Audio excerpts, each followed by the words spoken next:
आज मैं आपको एक कहानी सुनाने जा रही हूँ। इसका शीर्षक है गधा और नमक का व्यापारी। तो चलिए शुरू करते हैं।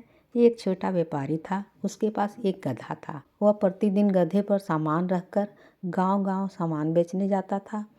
यह क्रम पिछले कई सालों से चल रहा था। एक दिन व्यापारी ने गधे पर नमक की बोरियां लादी और उसे बेचने के लिए पास ही के एक गाँव में जा रहा था। रास्ते में उसे एक छोटी सी नदी पड़ती थी। नदी पार करते करते गधा अचानक नदी में गिर गया। नदी में गिरने से बोरियों में भरा बहुत सारा नमक गल गया और गधे का बोझ कम हो गया। इससे गधे को बहुत राहत मिली।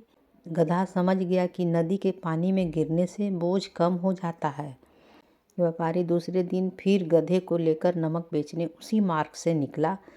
गधा जानता था कि नदी के पानी में गिरने से बोझ कम हो जाता है। इस बार वह जानबूझकर नदी में गिर गया।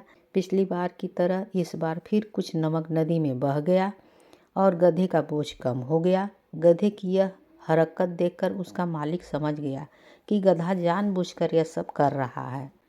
अगले दिन जब व्यापारी माल बेचने के लिए जा रहा था, तब उसने नमक की बोरियां के बदले रुई की बोरियां रख दी और जैसे ही नदी आई, उस नदी को पार करते करते गधा फिर जानबूझकर नदी में गिर गया। बोरी से भरी रुई में पानी लगते ही रुई का वजन कई गुना बढ़ गया।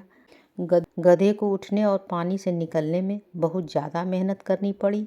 उस दिन गधा बहुत ज़्यादा थक गया था।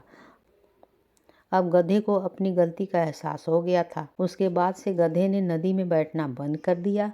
कहानी से शिक्षा। गधा और नमक का व्यापारी। कहानी से हमें यह शिक्षा मिलती है कि मूर्ख व्यक्ति सबक सिखाने से ही ठीक होता है। कहानी होती है समाप्त।